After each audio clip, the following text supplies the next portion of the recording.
So I have this issue. I woke up today feeling exceptionally manly, extremely chadly. I feel no fear and I'm the bravest I've ever been in my life. So today I need to be humbled. Today we're gonna look for the most disturbing SCP experience possible. So here we are today on Dr. Bob because this thumbnail for this video is absolutely grotesque. It's the most disgusting, horrible little monster I've ever seen, and that sounds beautiful. Leave a like on the video down below because I dressed myself this morning and I feel like that's pretty impressive, and let's do it.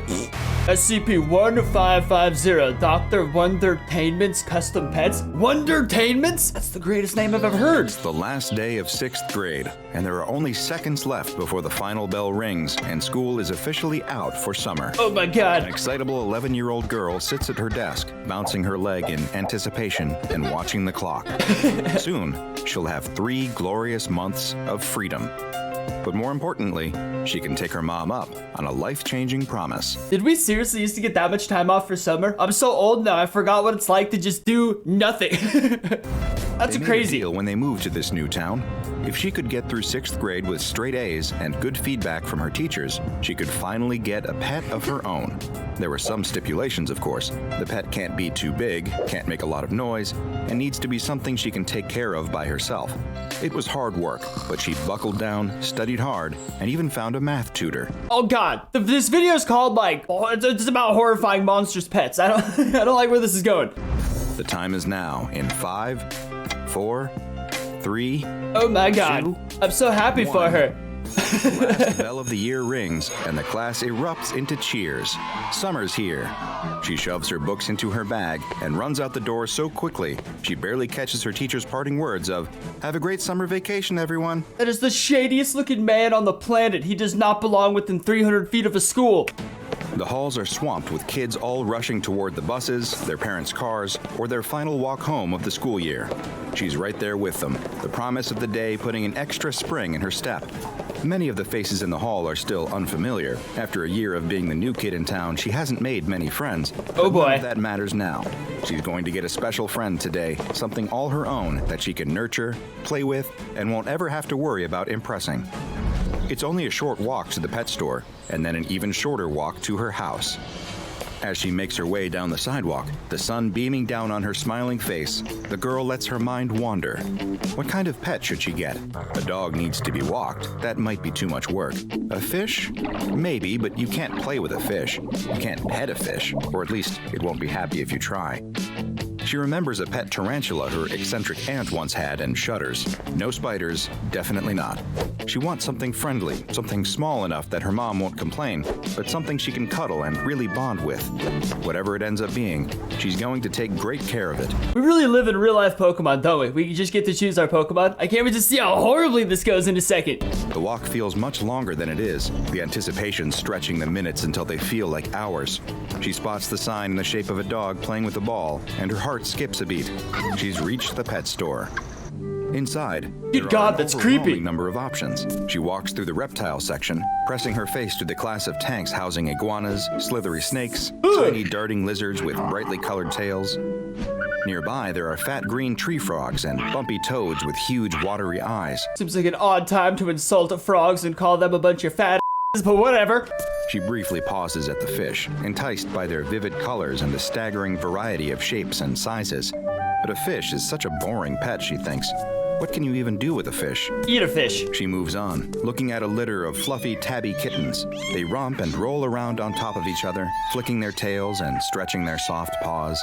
They're adorable, and her heart melts. But then she thinks about having to scoop a litter box and decides to move on. Oh, come on, it's so There easy. are roly-poly hamsters and sleek-looking rats, tiny white mice with pink eyes and gerbils running on wheels. Suddenly, a sign catches her eye. Oh god. Exotic pets, it reads. What could be over there? She tiptoes into the section, almost feeling like she's stumbled into somewhere she shouldn't be. There are ferrets wiggling around and playing with a ball, fluffy chinchillas that look impossibly plush and soft to the touch, Oh. little sugar gliders peeking out of cloth pouches with wide eyes. There's even a skunk blinking at her curiosity. But nothing feels quite right. None of these pets seem like the one she has to bring home. Then, out of the corner of her eye, she spots something curious. A row of small cardboard packages covered with inviting cartoonish text, advertising something called a custom pet. This is so She picks random. up one of the packages and reads the description. It sounds impossible, too good to be true. Just buy these packaged eggs, place them anywhere in your house, and a perfectly matched pet will hatch and fit right in. It will become exactly the kind of pet that you need. That's so She suspicious. looks for any sort of fine print, something that might indicate this is a toy or some kind of joke. But it looks real. Could it be? Shyly, the girl takes one of the packages up to the cash register. The employee goes to scan it, but there's no barcode. Did you bring this in with you? The cashier asks. She shakes her head. Okay, well, we don't sell these, so I guess you can just take it? Oh man, The girl's eyes go wide. Really? She can just have it for free? she's so gonna die. Cashier's already waving her off, beckoning the next customer to come check out. Not wanting to question her good luck, she takes off without a second thought. The run home from the pet store is a total blur of excitement. All she wants to do is get inside, make a peanut butter sandwich, and figure out where to put her new pet's egg before her mom gets home from work. Not that she's doing anything wrong. It's just easier if she takes care of things before her mom can ask too many questions. She's doing them both a favor, really, taking care of all the logistics so her mom doesn't have to worry about it. I feel like this thing's gonna eat the family, right? I hope it does, man. That'd be awesome. She pulls her house key from her pocket and unlocks the door with shaky hands. It's almost time. Forget the sandwich. The sandwich can wait. She needs to get upstairs to her room right now and start her life with her new pet, whatever it ends up being. She throws her backpack on her bed. I'm and so sits down excited on the to see what floor, it's gonna tearing be. open the cardboard packaging. Inside, there are 6 tiny eggs sealed Ew. in plastic. She just wants one pet, so she'll start with one egg for now. Of course, if the pet ends up being lonely, maybe it'll want a friend? She shakes off the thought. She can figure all of those details out later. She's just about to puncture the plastic so the egg can breathe when she stops. Where should she put it? She was so excited to leave the store she forgot to pick up a tank or terrarium or somewhere a traditional pet would live. The packaging says these pets can live anywhere, but do they really mean anywhere? If she Weird. does something wrong and her new pet is hurt or doesn't hatch at all, it'll just break her heart. Then she spots a potential solution. An old dollhouse, Oh, frilly God! in pastel pink and surprisingly spacious inside, sits next to her bed. She hasn't played with dolls in a while, insisting she was too old for them when she started 6th grade. It's gonna take the shape of a little doll monster, isn't it? It's gonna be a little Chucky She's doll. thrilled that she didn't get rid of her dollhouse just yet. Even if the dolls don't live there anymore, maybe now it can be a home for something new, for whatever hatches out of this strange little egg. Carefully, she breaks the plastic seal on the egg and places it inside the dollhouse. This is like Gremlins All all of the doll over again. furniture and little plastic choking hazards are gone, leaving only a pretty pink Victorian-style enclosure where the egg can safely hatch. Now, all she has to do is wait. Later What a that ridiculous night, little the girl smile. wakes from a deep sleep to the sound of something moving inside the dollhouse. Oh my A skitter God. of tiny legs, the rustling of something inside the formerly vacant dollhouse. She sits up and is about to go peek inside when a chill of fear runs down her spine. What if it's something horrible? She doesn't know what kind of eggs those were. She'd never seen anything like them before. What if it's a spider or a worm or Realistically, you gotta think mammals don't hatch from eggs. You just put a reptile in your room, lady. A monster. some other awful, monstrous thing she can't even imagine? And she brought it into her home, to where she and her mom sleep without even questioning it. She sits for a moment, the only sound the rustling of the thing in the dollhouse and her own short, panicked breaths. Then there's another sound. Light and sweet, like a little bird chirping. It's coming from the dollhouse. Curiosity finally gets the better of her, and she opens the dollhouse, lifting the roof off. Inside, she spots it. Her new pet. Feathery soft fur, pastel pink and white, covers the little animal, which is currently exploring its new home I don't delightedly. trust it at It all. flicks around a poofy little tail that looks a bit like a lavender feather duster and stops to blink up at her with 2 large, friendly purple eyes. Slowly, she reaches a hand down to pet the animal, and it nuzzles into her palm, body vibrating with something like a kitten's purr. Any tension she felt before melts out of her body as she realizes the packaging was not lying. She put the pet in an environment that was comforting, sweet, happy, a piece of childlike joy, and it had become the living embodiment of those things. This child hasn't seen nearly enough horror movies. That's the only issue here. Is anyone else would be horrified if you feed that thing after midnight? It's gonna kill your family. I know where this ends up. Moment, she wonders how she'll explain this new addition to the household, what she'll need to feed it, and what her mom will say. But then her new best friend chirps happily again, and all she can think is, this is going to be an amazing summer. The government's gonna take away that scientific anomaly. You just hatched an alien, woman. Things worked out very well for the girl. Meanwhile, other families across town were screaming in horror as a tiny fire-breathing creature set their drapes ablaze. Another slowly dropped down from the ceiling on a silvery thread, blending into the shadows. This girl was not the only child to bring home one of these miraculous pets and hatch in her home, and other children were much less careful about where they put the eggs. Of course, the children weren't to blame here. The blame lay with whoever was behind the design and widespread release of these odd little animals, also known as SCP-1550. Into the juices! SCP-1550 is a species of artificially synthesized creatures of unknown classification who are highly adaptable to any given environment.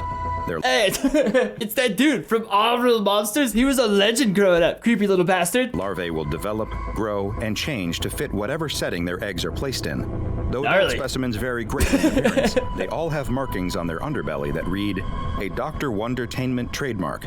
Because of their highly adaptable nature, it is uncertain exactly what the original form of these creatures might look like. SCP-1550 eggs are 1 centimeter long, beige in color, and stored in airtight plastic packaging that prevents them from hatching until they are exposed to the outside air. The SCP Foundation first discovered SCP-1550 after a collection of bizarre cardboard packages were found in the exotic pets section of a pet store. None of the workers had ever seen these packages before and had never even heard of SCP-1550 prior to being asked about it. The packages were brought into containment immediately and were found to each contain 6 SCP-1550 eggs in airtight containers. The original packaging also contained an instruction leaflet, which I've managed to get my hands on a copy of. It reads, "Hey kids, your parents aren't letting you get a dog or cat? Don't fret. Oh my God. Dr. Wondertainment custom pet. A Dr. Wondertainment's custom pet is far superior to an ordinary and boring cat or dog due to their original Adapto Eggs packaging, a Dr. Wondertainment invention. Just leave your custom pet Adapto Eggs around the house, and when they hatch, they'll fit right in. Perfect for apartments. To get your very own custom pets is easy, kids. Just put an egg in your house and break the plastic seal to give your new pet some air so it can hatch. Your new pet will be perfect for where you live, wherever you live. If your new custom pet seems lonely, just add another Adapto Egg and get him a new friend. Dr. Wondertainment is not responsible for injuries or death caused by this or any other product. Wondertainment custom pets are shipped out prefixed." I'm trying to think here. Did that kid with the fire-breathing dragon just throw his egg in the fireplace? Is that what that little sociopath did? How else do you get a fire-breathing dragon? Who exactly is this Dr. Wondertainment? A person? A corporation? A highly intelligent octopus with a penchant for toy design? Well, that seemed ridiculous till I saw the image of it. Now that's obviously the most likely explanation. The identity of the force behind the trademark is undetermined, but whatever Dr. Wondertainment is, one thing is certain. The toys they create are highly unusual. Well, yeah. Dozens of Wondertainment's creations have been contained by the SCP Foundation, including SCP-2855, SCP-2396, and SCP-111. They took that girl's fuzzball, dude! They range from useful to whimsical to downright destructive, and the motives behind each invention are currently unknown. SCP-1550 is just one in a long line of anomalous toys from the shadowy toy maker. And so, like they have with so many other Wondertainment products, the research staff at the Foundation decided to perform some exploratory tests on these supposed custom pets. First, one SCP-1550 egg was placed in a tank of seawater and left to hatch. When it did, it produced a specimen with gills all along its upper back behind its eyes, an array of flat and broad tails it could use to swim efficiently. Further examination of the creature revealed that it excreted special mucus to protect its eyes from the salt water, and a swim bladder that was discovered during dissection. What the hell's a swim bladder? I ain't no scientist. It sounds disgusting. The skin of the creature was a mottled blue, giving it natural camouflage in its seawater environment. Next, wait, how's that make sense? Because water's not even blue. It reflects off the hang on. They decided to place an egg in fresh water and see what different adaptations were produced. A tank was filled with water from a river behind the testing site, and the egg was placed inside until it hatched. Interestingly, this specimen of SCP-1550 did not possess any gills, suggesting similar circumstances would not necessarily produce the same adaptations. Look how shocked all those scientists look. They are goddamn baffled over this discovery. Instead, this specimen had enlarged lungs and a thin, streamlined body for more efficient movement. Next, the team prepared a terrarium meant to simulate the ecosystem of a temperate forest and placed the next egg inside. When it hatched, How happy they produced are. a specimen of SCP-1550 covered in a layer of brown fur, What is the thing? with a ridged underbelly resembling that of a snake.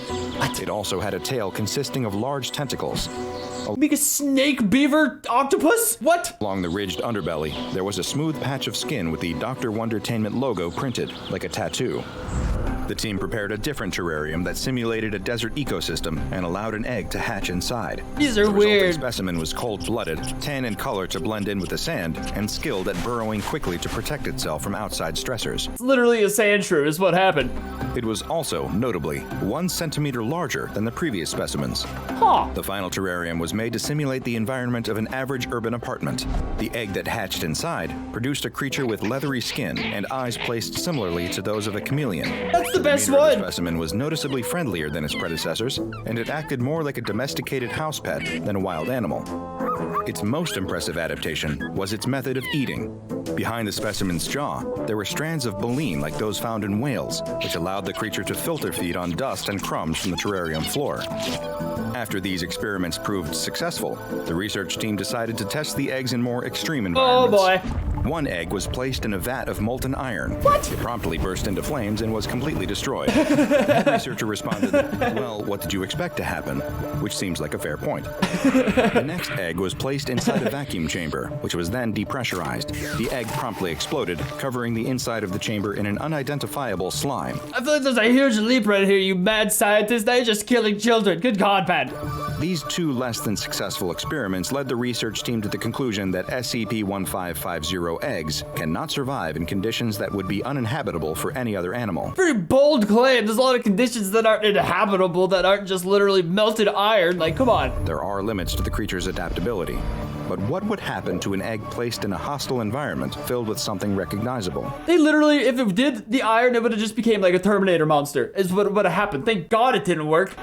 A vacuum chamber was filled Dingleberries? with seawater, and an egg was placed inside.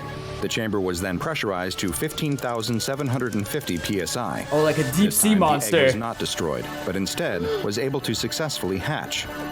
The resulting Good God, man! SCP-1550 specimen bore a heavy resemblance to several deep-sea creatures, most notably the anglerfish. Like the anglerfish, the creature had a bioluminescent lure dangling from its forehead. It also had gills, dark gray-blue skin, flat and webbed fins, and enlarged eyes twice the size of those found on other specimens. Get that dude some braces. Teeth were sharp and ridged, similar to those of a shark. The head researcher made a note on this portion of the experiment log, asking, just what kind of child Dr. Wondertainment is trying to sell these things to that they could live in conditions where a creature like that could be kept as a pet? I don't think they, I don't know, man. I don't think kids have access to that sort of like 15,000. Are you serious? It's All adult specimens nuts. of SCP-1550 are kept in a sealed 5 meter by 5 meter terrarium, which simulates desert conditions.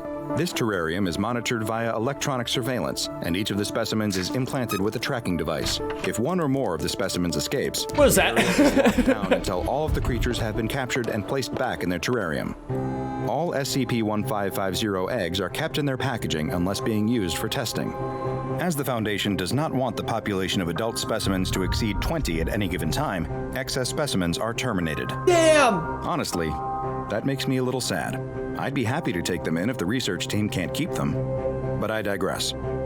Having a pet is a big responsibility. Dude, the SCP Foundation's definitely the bad guys on this one. They're killing so many adorable little pets. Only 20 This little girl's pet is dead, by the way. No one's connected that yet. And some people just can't Probably her handle the also. risks and rewards that come with caring for an animal, especially one that can become an accidental weapon if you're not careful. If your child is begging you for a pet, maybe you should start them out with a goldfish first. A goldfish never burnt the house down, though I suppose there's a first time for everything. When you slow zoom in on goldfish like that with this creepy music, now I don't trust goldfishes. I hope you enjoyed this anomaly, which was recommended by Dr. Bob Squad researcher, the Be Quick.